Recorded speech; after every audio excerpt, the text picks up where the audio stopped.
Unsa day purpose nato aning mag-video-video ta, ma'am? Nag-vlog gali ni ma'am para magpasikat diri sa social media. Unsa man ka, ma'am? Wala ba ka kabalo, ma'am, nga kining social media ni sulod ta ani para magpasikat sa mga tao. Lain si kay musuod ka diri sa social media. Nga, dili ka magpasikat. Unsa day ka? Wala gid siguro ka kay balo sa mga kuan, ma'am. Basig wala pa kay alam magdiri sa social media ba? Abi nimo, ma'am. Sultian ti ka, ma'am.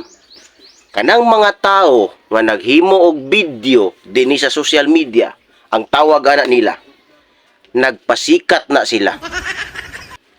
Kay once nga musikat na sila, ma'am, makakwarta na sila. Pero ako, dugay na ako nagpasikat, ma'am.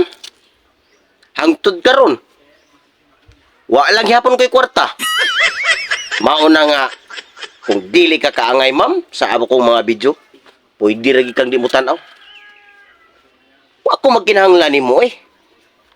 I-scroll na akong video, aron dili ka magdaghag istorya. Anar na siya kasimple, kay wa magkakasabot diri sa social media. Angay siguro nimo, wadto na lang siguro ka og kuan, ma'am.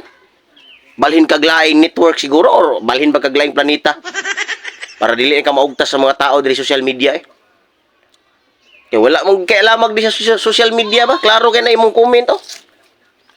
Wa gid ka kasabot unsay meaning social media. Wa sad ka kasabot unsay content, wa sad ka kasabot unsay video. Mao nang nagpataka-taka ra kag yaw-yaw. Kaayo ba nimo? Sus, nimo, ma'am, nagpapansin ra gid ka sa kuha ba. Pero salamat ka kay gipansin di ka. Kay kanay mong comment ngilad kayo eh.